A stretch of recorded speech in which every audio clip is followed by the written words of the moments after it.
Hi, this is Frank Warren and you're watching Lights Out. Frank Warren. Right, so we've got a little bit, good afternoon ladies and gentlemen, thank you for joining us today. We have a problem at the moment, is that Daniel's opponent, Larty, went to the British Embassy in Accra, Ghana to pick up his visa. His team were given their visas. He apparently was refused a visa. There was a problem with it. So we've been liaising with the Home Office, and in fact as I was just doing an interview there, I've just been told that they are trying to get him, to grant him his visa today that will get him in the country. We're going to know in the next few hours, because he's got to fly here to be able to fight and weigh in tomorrow. We're also looking at other opponents should he not be available. But until we know where we are with Larty, we can't make a decision on whether Daniel's going to fight. So we will know, as I say, later today, and we will obviously put an announcement out concerning that. But the show will take place whatever happens. Yeah, that's the important thing. The promotion at Wembley does continue irrespective of when we're shown live on BT Sports. That's correct. Yeah. So, moving on to the big announcement today, which is a promotional agreement involving Joyce. Frank, spell it out for us, please. Well, you know, Joe and I spoke after he won his silver medal in the Olympic Games regarding doing a deal, and he obviously went in a different direction. But a good friend of mine who's promoting him, Richard Schaefer, and I had discussions for quite a few months, and myself and also my son George have been speaking with Adam, his advisor, lawyer, and with Sam down the end there, who also manages him, regarding trying to do a deal.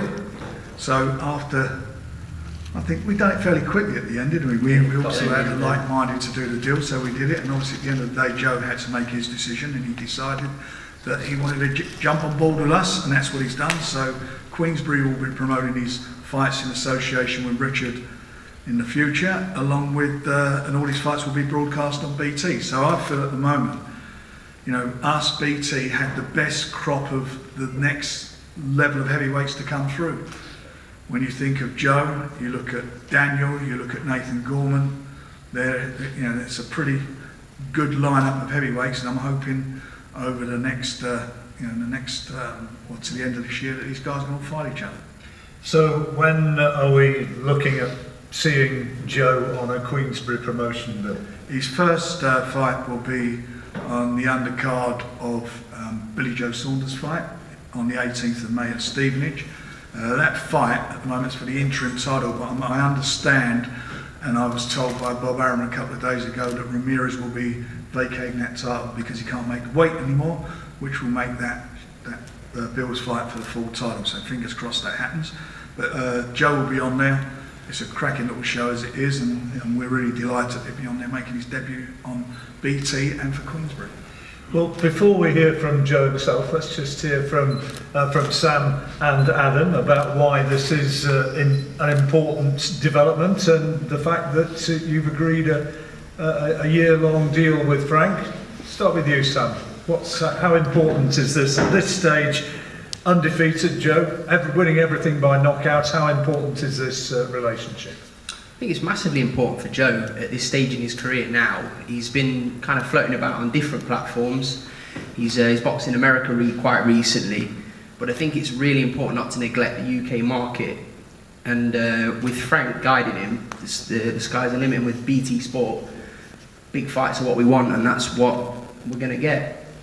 And being back here, fighting in the UK, I guess, we'll hear directly from Joe in a minute, but that's kind of the direction that you need to go. Yeah, 100%. Like Joe's still going to be fighting in America, but he needs a base in the UK. And Joe loves BT Sport. I think we spoke to Frank in LA with Richard Schaefer, and we was happy with, and things kind of slowed down, and then it picked back up, and we've finally got it over the line, which is, it's going to be massive for Joe's career. And 33 now, aren't you, Joe? Yep. At the age of 33, you want to be getting on it. You want to be getting on with it. Yeah, I'm excited to start with Frank Warren, and getting some massive fights. I'm ready. I'm ready to take on anyone. I'm just really excited to get the ball rolling. And May 18th, I'm gonna put on a good show. And I'm in training with Adam Booth now, and training camp's going really well. And I'm improving, picking up new things. So I'll have a chance to demonstrate my skills on May 18th. And I'm also involved with the management of the big man here and on the legal side of it. I noticed, obviously, read all the social media and everything, that Joe was mentioned in the same breath as a certain heavyweight champion who comes from this country. Are you going to be pushing for massive fights in the foreseeable future? Yeah, I think we have to. You've got to look at where Joe's come from. He's been brilliantly promoted to date by Richard Schaefer, who's got him mandatory for the WBA title, mandatory for Kabayel, British titles ordered, and now he's teaming up with Frank. So yes, we absolutely want the big fights, and hopefully which promoter you're with and which TV network you're with won't affect things too much. But obviously Frank promotes Tyson Fury, and that's the route to the world title for Joe. So there are lots of big fights out there, and when we talk to Joe and say, do you want to fight so and so, his answer's always yes. That sort of fighter. I mean, you were talking about Anthony Joshua. He's scrabbling around for an opponent, and you'd said yeah. Andy Yeah, Ruiz. why not? It's it's a brilliant opportunity, and I think I'm ready to take on the top guys. So it's just strategically a few more fights, and I'll be up there anyway. So that opportunity was kind of presented and there, so I'm obviously interested. Realistically, I guess that's not going to happen. So realistically, how far away do you think you are from the mega fights? 3 fights? 3 fights, as close as that. Yeah, three, four fights. Yeah, I'm ready. Now, a lot of the guys here, of course, were expecting to see Daniel Dubois today. The board have said Dubois versus Joyce can happen. What's the score with that, Frank? Well, the score is really simple. We don't know where we are with Daniel at the moment for Saturday. Yeah. So once we know where we are later today, then we can get that fight out of the way, whether he fights on Saturday or not. And then next week we will be sitting down with all our heavyweights, and we'll be having a press conference for all you guys to inform you what the plans are. Where do you see yourself, Joe, in the heavyweight shake-up? I mean, when you look at the guys out there, can you evaluate, in your opinion, who's the strongest? Who do you think is the one that you could really target? We've heard about Tyson Fury, we've talked about AJ, Deontay Wilder out there as well. Can you just give us an idea of what you see as the relative attributes of the main heavyweights? Okay, so we'll start with Fury, and Fury is, very elusive. He's got great head movement. His footwork's good, and he's, good at like keeping it at range and really getting his shots off from different angles, and with them flicker jabs and stuff like that, and has ability to outbox someone if you let him get going. Wilder, on the other end of the stick, is he's got decent boxing ability. He's he comes in quite light, so he's quite fast, and he has an amazing one punch output where he can really really knock you spark out. Yeah. And I think with Joshua, he's a bit more balanced. He has has a good guard, and he's quite robust, and he has quite quick hands, and he's powerful. He's very physical specimen. If you were to be fighting one of them 3 fights down the road, which is what you've talked about, who would you fancy the most as being the guy you could beat? I would go with all 3, but I mean, either of them. I mean, they can queue up like one after the other, or something like that. We'll see. But I mean, whichever opportunity presents itself first, then I'll go with that one.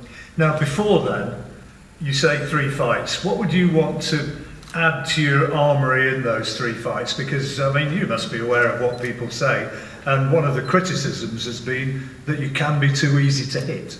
Yeah, well, you know, I can block shots with my face as I seem to do sometimes, but perhaps Adam Booth can help me with not getting hit in the face and, you know, slip and then throw something back.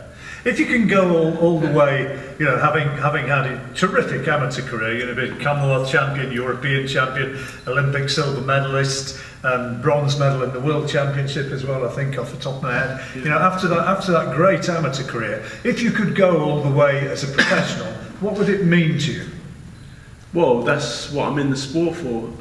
Like, I was in the amateurs and I wanted to get to the Olympics and, you know, win a gold medal at the Olympics, and I thought I did that, but I got the silver, so, you know, I thought I wanted to aim to get to be number 1 in the world, and, you know, since turning pro, then that's the next thing. I want to become, you know, a world champion, and I'd love to be undisputed. Have you visualised it? Have you sort of kind of thought through and imagined what it might feel like to actually take that belt? Yeah, I think, you know, I set these goals, and, you know, once you get there, you're thinking about the next thing. So, you know, it's all about the journey, and I'm having fun along the way. Yeah, you're having fun, clearly. I mean, we've chatted informally away from, you know, sort of press conferences and everything, and you clearly are enjoying it hugely. Yeah, it's not bad. I get to punch people in the face for a living. which you're rather good at. What facet of being a professional do you enjoy the most? Is it actually the competition or the discipline of being out there training and getting yourself into great shape? I think it's all of it. I think, like, training's really fun. You know, I like improving myself, and, you know, sparring's really great fun. And when you beat a really strong opponent, then it's, you know, you get great satisfaction. Stivern, I guess, the biggest name on your record so far, who was a world title challenger. How do you evaluate your progressions to date? Yeah, I haven't been doing too badly. I, you know, started off with a bang with Ian Lewis. Ian Lewison, In a 10-round fight, yeah. Thanks, and then you know, with for the Commonwealth against Lenroy Thomas. Thank you, Sam. I need a better defence.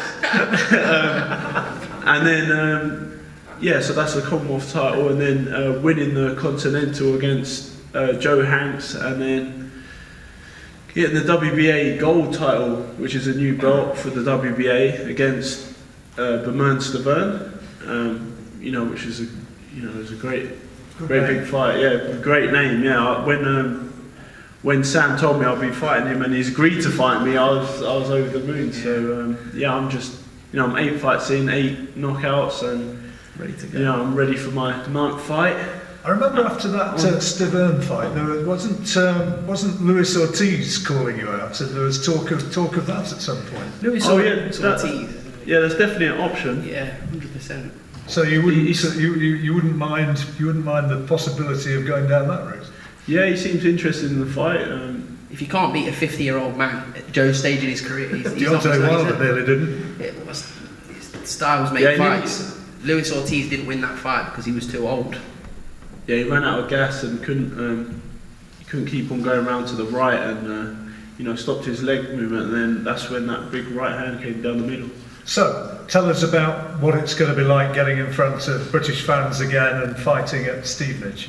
Oh, it's amazing. I'm looking forward to it, to, you know, be back on English soil, and you know, getting the party started with Queensbury.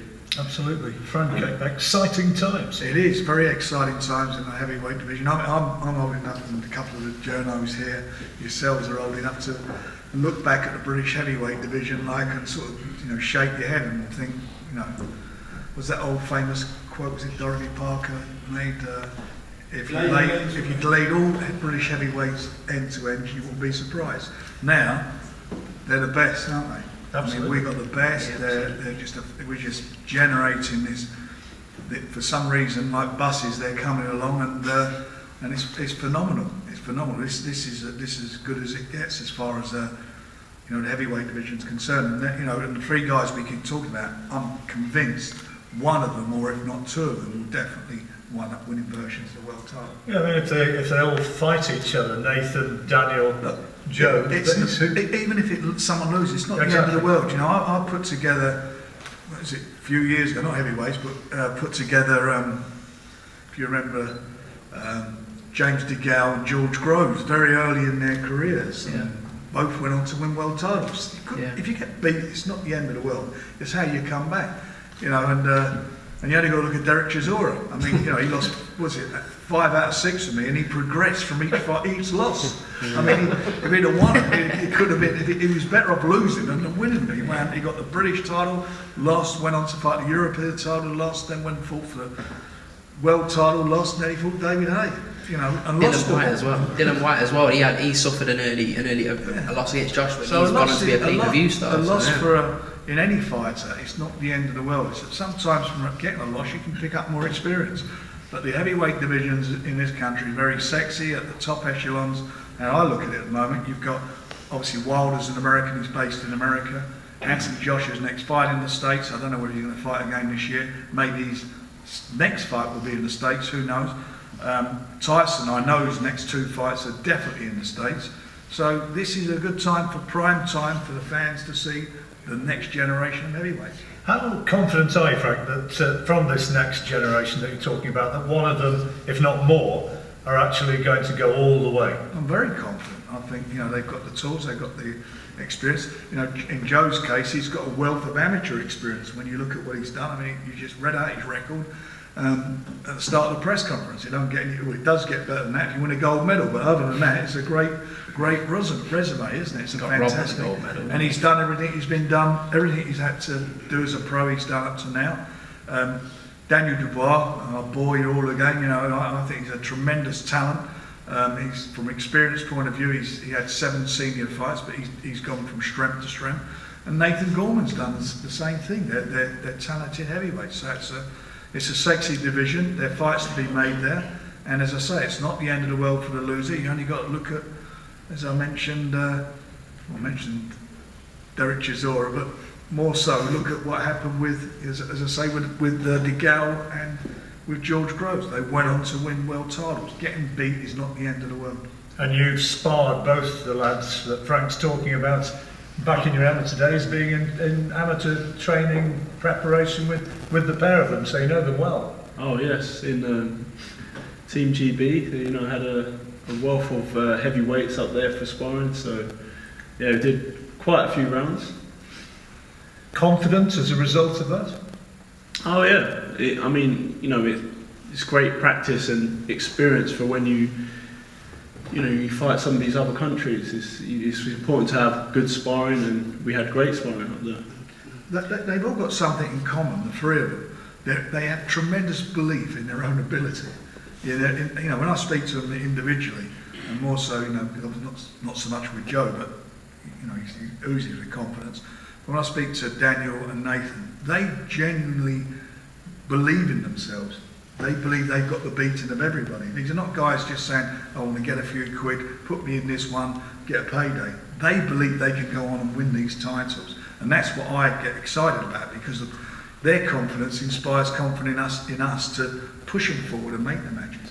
Before we ask you some questions from the floor, Frank, I mean, how, just put into words, because you're involved with these guys, been around for a year or two now, how excited are you to be actually shaping, if you like, to a degree, the heavyweight division in Britain at the moment, and potentially putting on these wonderful fights? I'm very excited. I'm excited for me because I'm a boxing fan as well as a promoter. I love the sport. I'm competitive in my way as much as the boxers are, so we want to put on the best. I'm excited because we're building have built a platform on BT that I think has overtaken the domestic market.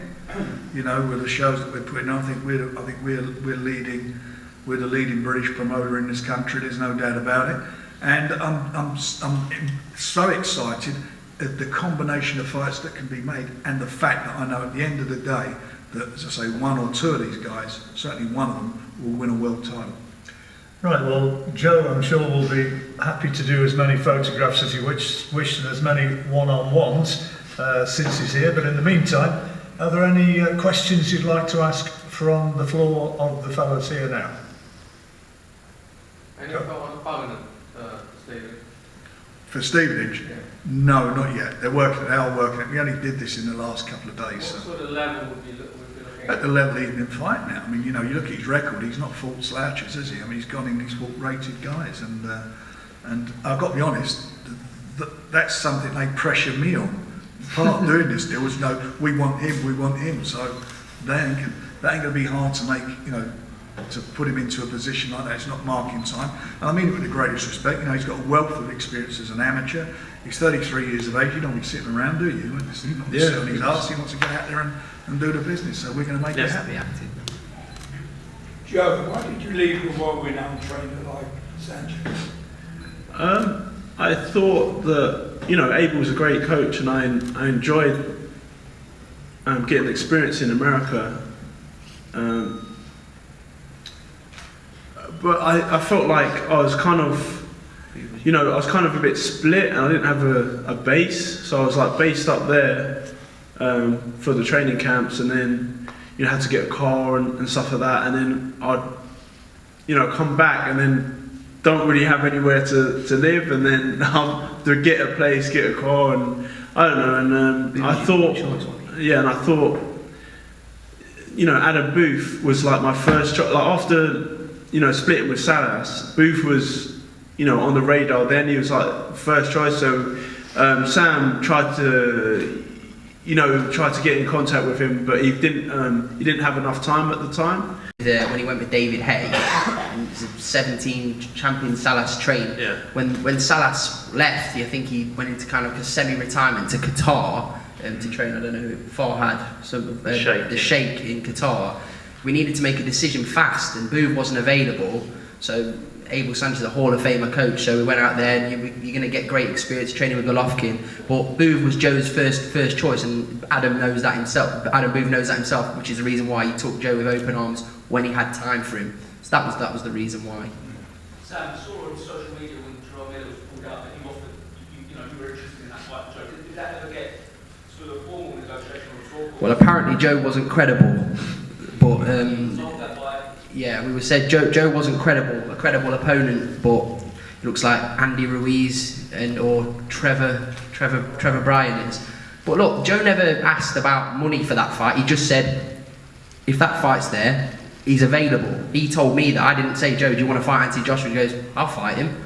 It's a huge opportunity. If you're not in boxing to win 3 world titles and fight for loads of money at Madison Square Garden, what on earth are you in boxing for?